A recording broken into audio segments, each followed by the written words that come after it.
Saudara Ketua Umum Partai Golkar mengaku sudah berkomunikasi dengan PDI Perjuangan terkait pencalonan kader PDIP Gibran Rakabuming Raka. Tapi Gibran belum menjadi anggota Partai Golkar ataupun partai politik Koalisi Indonesia Maju lainnya. Erlangga menyangkal saudara partainya akan merebut status keanggotaan Gibran dari PDI Perjuangan. Di sisi lain, jika ingin maju menjadi cawapres dari Koalisi Indonesia Maju, Gibran diharuskan keluar dari PDIP.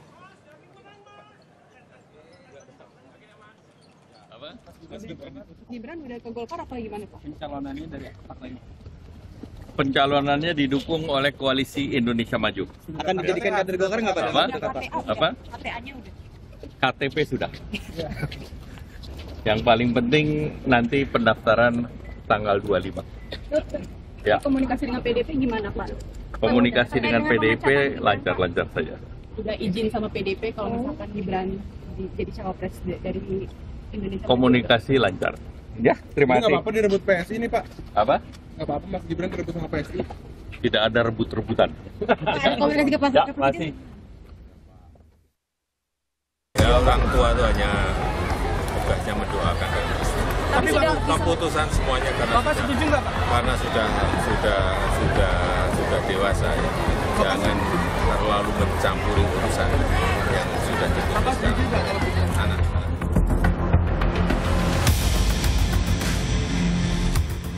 Secara konsensus seluruhnya sepakat mengusung Prabowo Subianto sebagai calon presiden Koalisi Indonesia Maju untuk 2024-2029 dan saudara Gibran Rakabuming Raka sebagai calon wakil presiden dari Koalisi Indonesia Maju.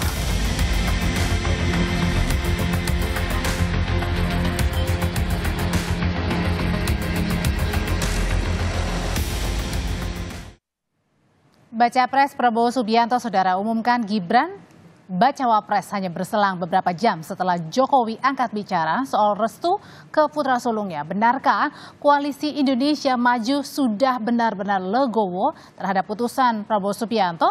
Kita ulas sore ini bersama dengan juru bicara tim pemenangan Prabowo Gibran, Wihadi Wianto, juru bicara TPN Ganjar Mahfud, Ciko Hakim, dan Direktur Eksekutif Indo Strategik Ahmad Khoirul Umam. Selamat sore Bapak-Bapak.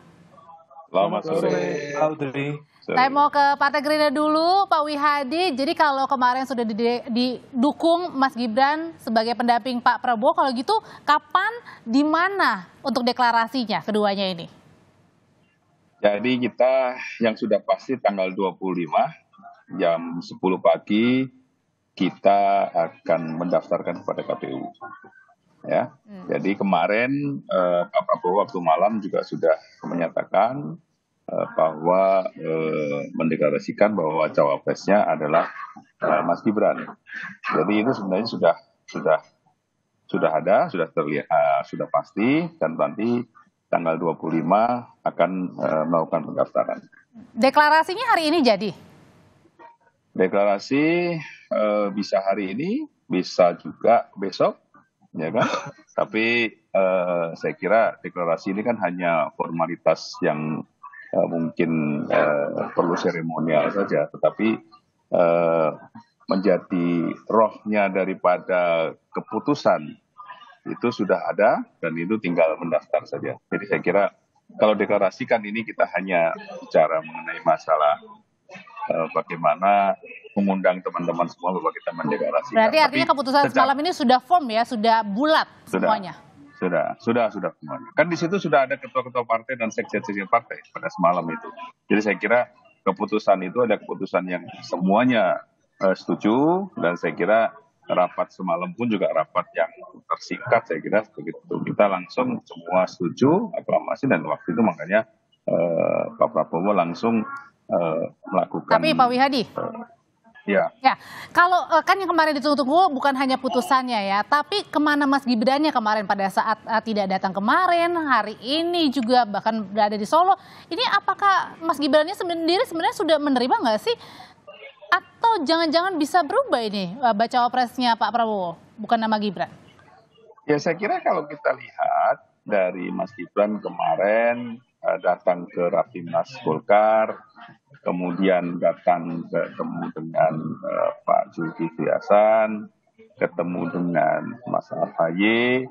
Saya kira itu sudah menjadi satu tanda bahwa di situ Mas Gibran sudah melakukan pertemuan-pertemuan dengan Koalisi Indonesia Maju. Jadi saya kira kemarin pertemuan dengan ketua partai itu sudah menyatakan bahwa ada persetujuan. Jadi saya kira itu merupakan satu hal yang sudah bisa dikatakan bahwa kita setuju semuanya dan kita mendeklarasikan bahwa Mas Gibran sebagai cawapres Pak Prabowo. Jadi saya kira itu sudah jelas itu kan.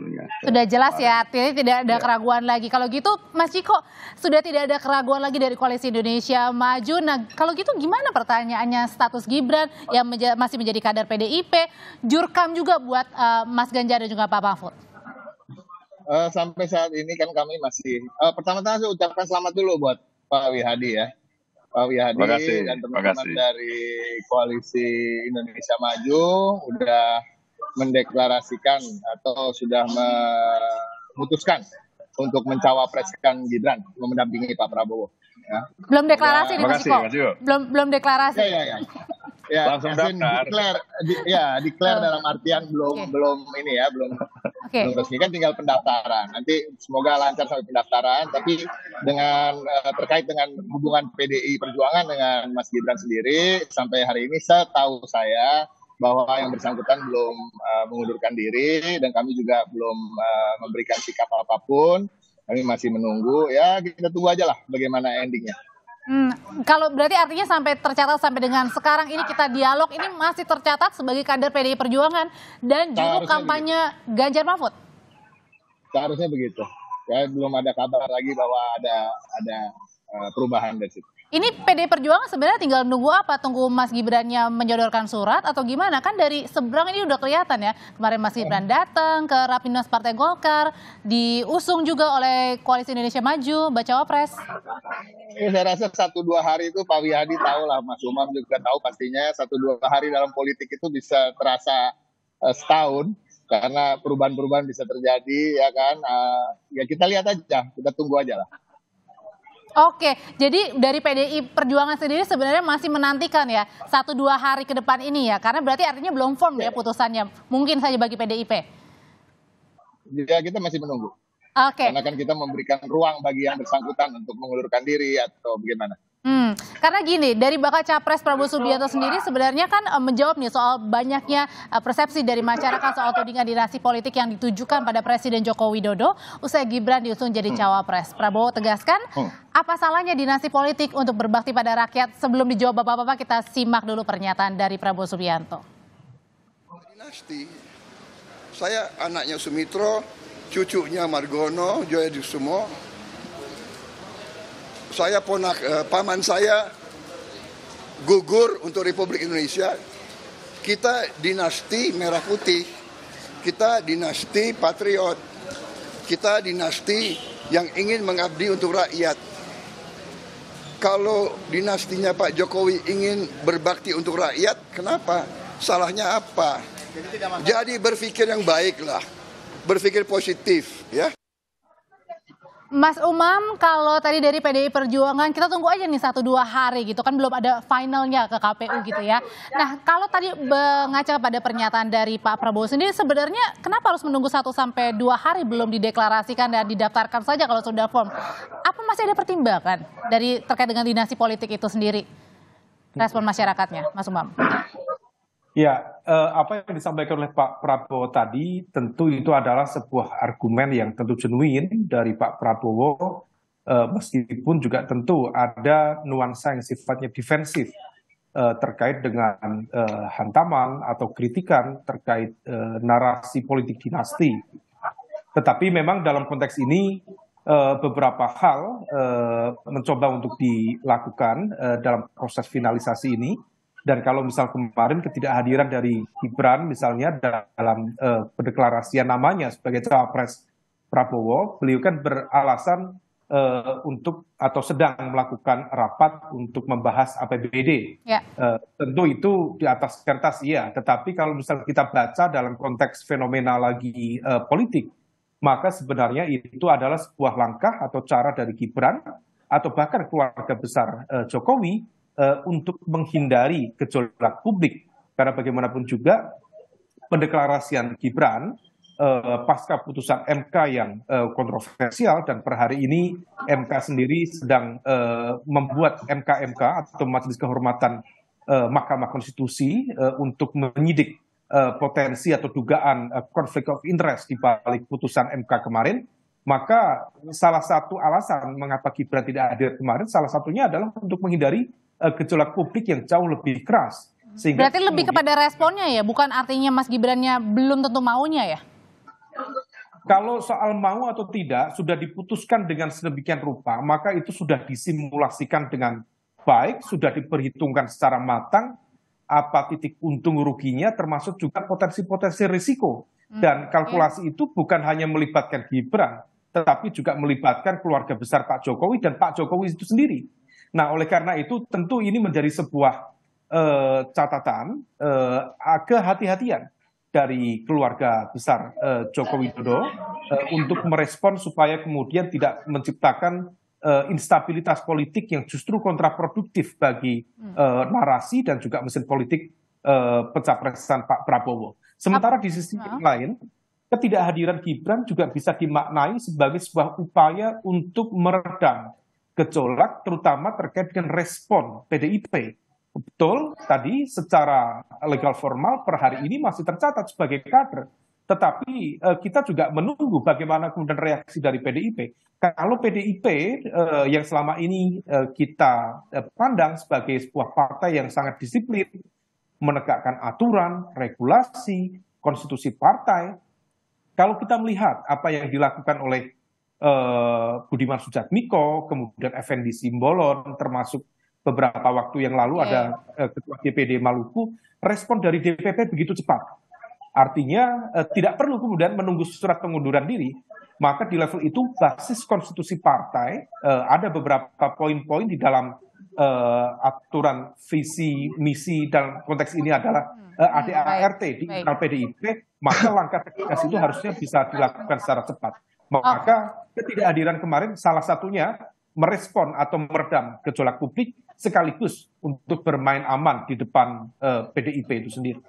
Benarkah hal tersebut yang juga menjadi analisa dari pertimbangan, makanya sampai sekarang belum juga dideklarasikan pasangan Prabowo Subianto dengan Gibran Rakabuming Raka? Nanti usai jeda kami kembali dengan informasinya, masih bersama kami di Kompas Petang, saudara.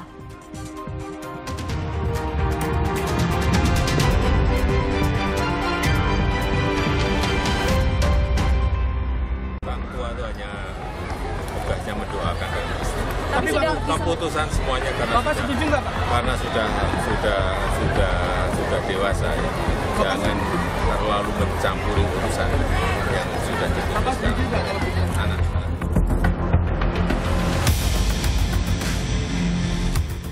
Secara konsensus seluruhnya sepakat mengusung Prabowo Subianto sebagai calon presiden Koalisi Indonesia Maju untuk 2024-2029 dan saudara Gibran Rakabuming Raka sebagai calon wakil presiden dari Koalisi Indonesia Maju.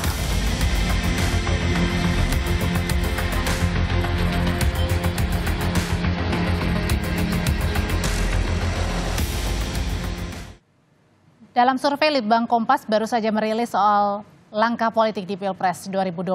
Ketika ditanya apakah terpilihnya Gibran untuk melaju ke Pilpres sebagai bentuk politik dinasti, 60,7% responden menyatakan iya, sementara 24,7% menyatakan bukan bentuk politik dinasti, 14,6% menjawab tidak tahu. Kalau gitu Pak Wihadi, kalau banyak yang bilang 60,7% merupakan politik dinasti, apakah ini mengganggu nggak dengan pemenangan Pak Prabowo yang akhirnya memilih Mas Gibran sebagai pendampingnya? Saya kira kalau kita bicara dinasti, bicara dinasti ini kan hampir semuanya perpolitikan Indonesia ini kan ada dinasti. Kalau kita melihat bahwa di PDI Perjuangan sendiri pun kan dari mulai Pak Presiden Soekarno ke Ibu Mega sampai ke Puan itu kan juga menjadi satu garis dinasti. Kemudian Pak SBY dengan AHY itu juga satu dinasti.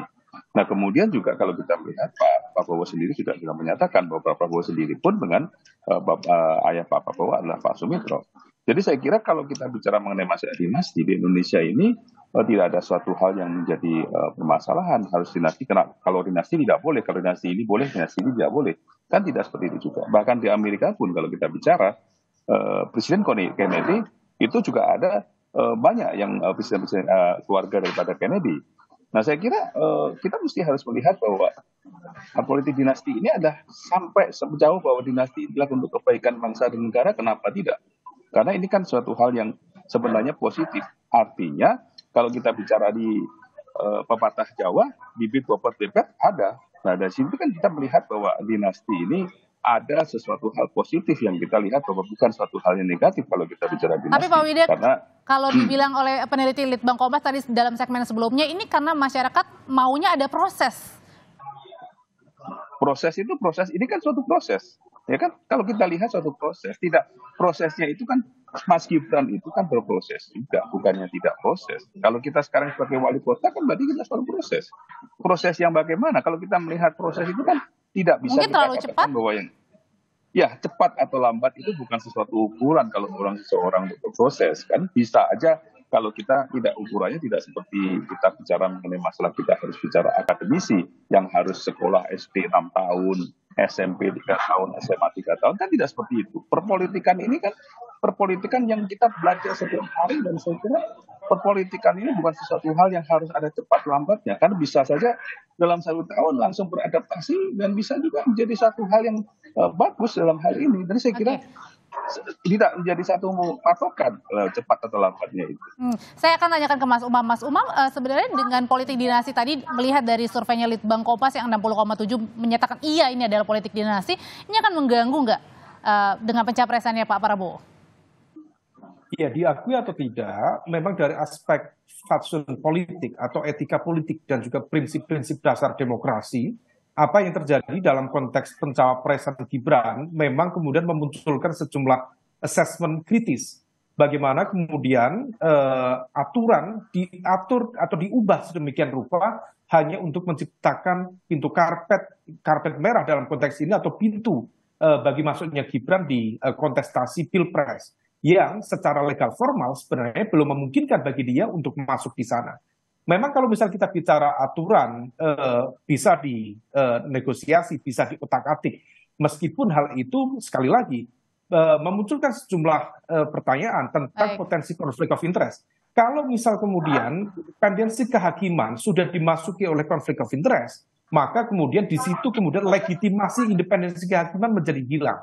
Nah di level inilah yang kemudian sebenarnya perlu dikritik secara konstruktif dan kemudian keluarga besar Pak Jokowi sendiri harus bisa menjelaskan itu. Nah kalau misalnya kemudian tidak bisa menjelaskan diakui atau tidak ini menjadi salah satu tantangan yang harus dijawab oleh tim dari pemenangan Prabowo Gibran. Memang di berbagai negara itu akan sekali ada lagi banyak sekali contoh-contoh dinasti politik bukannya di Indonesia, di Filipina banyak, bahkan di Amerika. Ada buku yang ditulis oleh Kathleen Grounderrath, itu Modern American Political Dynasties, sebenarnya juga cukup banyak. Tetapi selama kemudian tidak mempermainkan aturan, tidak memaksakan aturan, maka fine-fine saja, oke-oke saja. Tetapi kalau sudah masuk di situ, saya pikir itu sudah bertentangan dengan prinsip-prinsip dasar demokrasi. Oke, berkaitan dengan politik dinasti, saya akan tanyakan ke Mas Ciko, apakah nanti strategi salah satunya yang digunakan juga nanti oleh pemenangan Ganjar Mahfud ini adalah terkait dengan politik dinasti yang menjadi isu dari baca pres Pak Prabowo dan juga Mas Gibran. Mas Ciko. Saya ingin menimpali sedikit soal political dynasty ya. Tapi menurut saya kita harus mendefinisikan secara jelas. Kalau kita bicara dinasti, ini konotasinya adalah dekat dengan kekaisaran ataupun kerajaan. Sedangkan saya lebih senang menyebut kalau yang disebut oleh Pak Wihadi tadi bahwa banyak anggota keluarga dari seorang pejabat menjadi juga politisi. Saya melihat itu adalah political clan atau jadi clan. Jadi umpamanya klan Jokowi. Nah, klan Jokowi ini Pak Jokowi sebagai presiden, anaknya maju sebagai wali kota, Kaisang menjadi ketua umum partai, yaitu klan Jokowi masuk ke dalam politik. Tapi ketika kita bicara dinasti, nah sekarang ini dinasti ini banyak didefinisikan secara bebas dan tidak harafiah. Nah, tidak harafiah, jadi seakan-akan semua itu dinasti. Saya melihat, atau bisa saya katakan masyarakat yang 67% itu melihat apa yang terjadi itu bukan masalah anak muda, anaknya siapa, menjadi apa. Tapi proses daripada bagaimana dia menjadi. Nah, proses ini kan kita lihat sendiri. Ada pamannya yang menjadi ketua MK, ya kan? Ayahnya sendiri adalah seorang presiden republik. Nah, ini yang menjadi mungkin pandangan masyarakat menjadi negatif. Nah, itu yang kita harus. Tidak ada yang salah dengan political plan. Seperti anak dokter banyak yang jadi dokter, ya kan? Anak polisi banyak jadi polisi. Dan isu ini bisa saja digoreng untuk terkait dengan pemenangan Mas Ganjar Pak Mahfud, Mas Ciko? Kita tidak memikirkan hal itu. Jujur, kita sama sekali tidak menaruh perhatian khusus bagaimana mau melawan Pak Prabowo ketika dia sudah berpasangan dengan Gibran. Pak Prabowo sendiri adalah sosok yang cukup tangguh, yang cukup berat untuk kita lawan di Pilpres ini. Jadi itu menjadi fokus utama dari Pak Ganjar dan Pak Mahfud. Dan insya Allah, saya senangnya dalam pemilu ini sepertinya ketiga kontestan sudah sepakat bahwa ini akan menjadi pemilu yang riang dan gembira. Dan karena pengalaman buruk kita di pemilu-pemilu sebelumnya. Ya, semoga ini yang akan terjadi. Mas Ciko, terima kasih. Pak Wihadi, terima kasih. Mas Umam, terima kasih. Sehat selalu.